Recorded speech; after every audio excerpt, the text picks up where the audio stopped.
Salut ami footeux, j'espère que tu vas bien. Alors Monaco-Marseille. Alors on avait hâte tous les Marseillais de voir le nouveau style de jeu imposé par Gennaro Gattuso.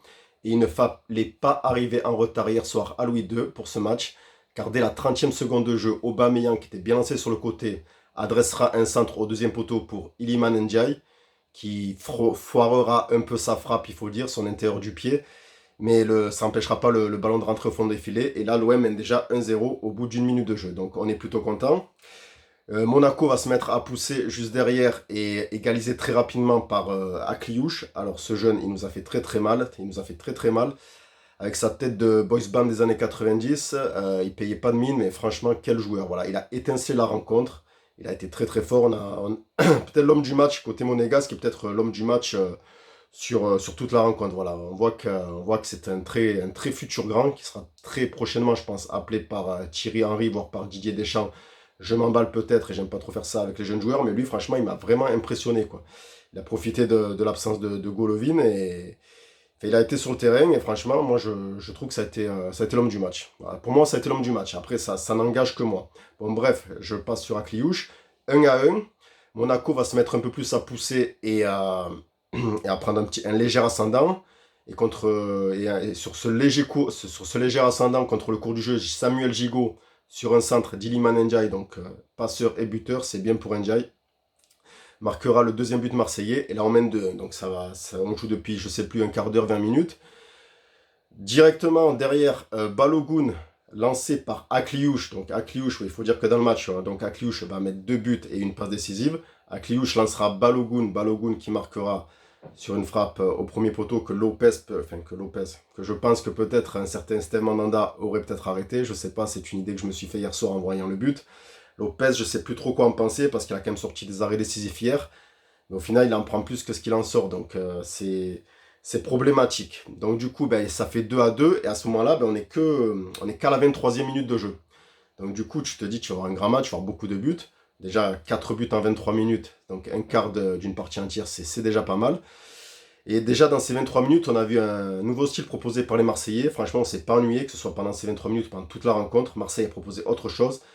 Ils étaient là avec de bonnes intentions. Voilà, il y avait des bonnes intentions dans les sorties de balles, dans la construction, dans l'efficacité, dans la vivacité, dans l'agressivité.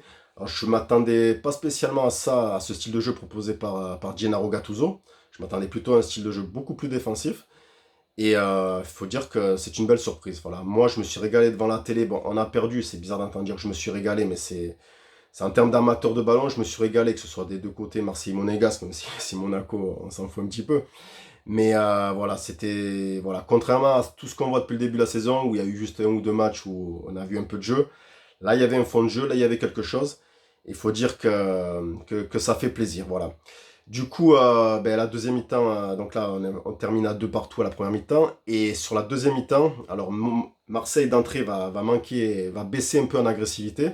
Et Monaco va en profiter avec une action partie loin. Ils vont marquer un troisième but. Voilà, donc une action partie de loin où ils vont gagner 3 duels sur l'action. Et Akliouche, encore lui, va mettre une très belle frappe. Et Monaco va prendre l'avantage 3-2. Après, il reste du temps de jeu. Donc on se dit peut-être qu'on peut encore égaliser parce que ce match est fou, ce match est beau. Et Aubameyang aura une occasion, mais il sera bien repris par les trois défenseurs monégasques. Alors Aubameyang, c'est pareil, c'est Lopez, Aubameyang, Rongier. Moi, je sais plus trop quoi en penser. Alors tu vas me dire pourquoi tu mets Rongier, je vais t'expliquer. Alors Lopez, ben, pour ce que je dis tout à l'heure. Et Aubameyang, c'est parce que je suis désolé, moi j'attends plus. J'attends plus. Même si je suis pas fan du joueur, même si je n'étais pas fan avant qu'il arrive à l'OM, je conçois que c'est quand même un grand attaquant, normalement. Ce fut un grand attaquant. Mais est-ce qu'il est encore, je me pose la question. Il marque, euh, il marque moins de buts que ce qu'il a en occasion. Hier, il en a encore eu des occasions.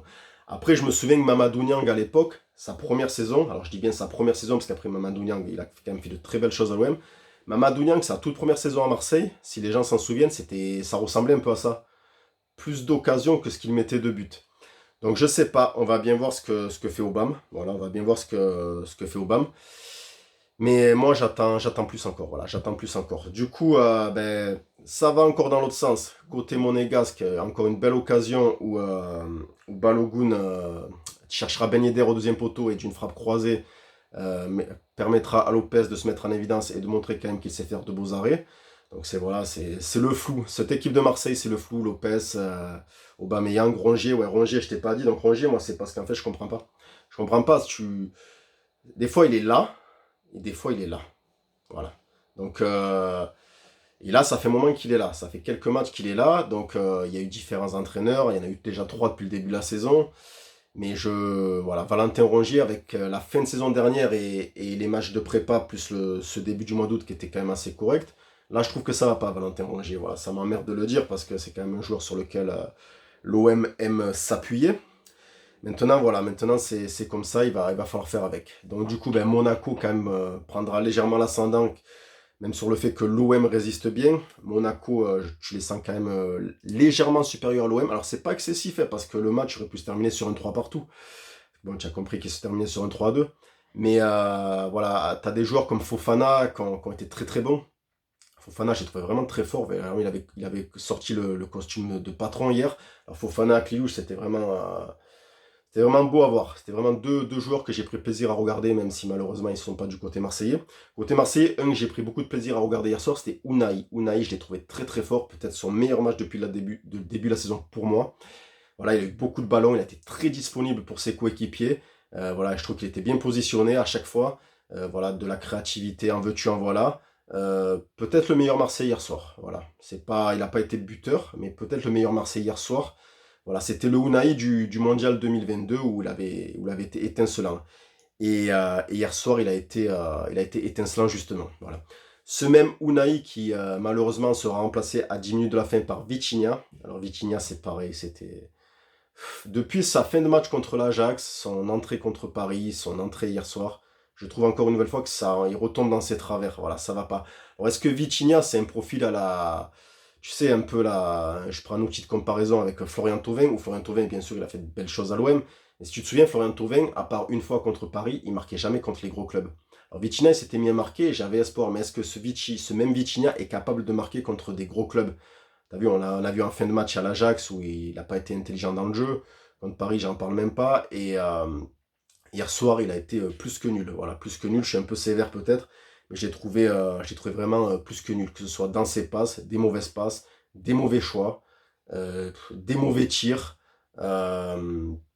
du déchet technique à revendre. Enfin, tout que du négatif. Une très très très mauvaise entrée de Vitinha selon moi.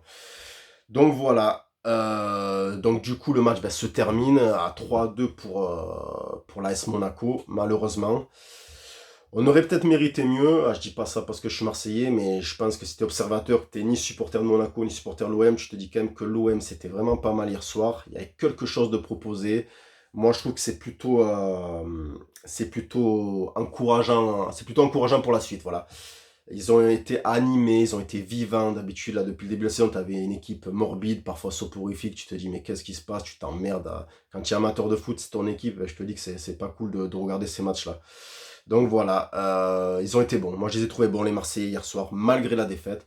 Peut-être que le seul problème qu'ils ont eu, c'est qu'à certains moments, ils n'ont pas su gérer le fait de mener au score. Voilà, ils n'ont pas su gérer. Ils ont mené 2 fois au score, ils n'ont pas su bien gérer ça. C'était le hic de ce match côté marseillais, ce qui a fait qu'on a perdu, quoi, voilà. S'ils avaient mieux géré leur avantage, ce que Monaco, eux, par contre, ont très bien fait après, ils auraient pu même nous en planter un quatrième. Ben voilà, nous, les Marseillais, ça, on l'a mal fait. Donc, malgré tout, je trouve que c'est encourageant. Voilà, je trouve que c'est encourageant pour la suite. J'ai hâte de voir les prochains matchs. Voilà, j'ai vu Brighton a pris une fessée dans le championnat anglais contre Aston Villa, je crois. Ce match-là va être très intéressant à regarder et moi j'ai de l'espoir. Voilà, moi j'ai de l'espoir. Je pense que Marseille va se relever. Peut-être que là c'est une mauvaise passe à passer avec tout ce qui est arrivé sur l'extra sportif, en dehors du terrain. Mais voilà, je sens que l'OM va se ressaisir et qu'on terminera bien ce championnat. Voilà, c'est trop tôt peut-être pour le dire, mais c'est mon idée, c'est ma vision, c'est ma pensée et voilà. Du coup, voilà, c'était mon petit débrief sur le match AS Monaco Olympique de Marseille. J'espère que ça t'a plu. N'hésite pas à liker, commenter et à partager et ou à t'abonner si ce n'est pas déjà fait. Et je te dis à bientôt pour une prochaine vidéo. Ciao, ciao et allez l'OM.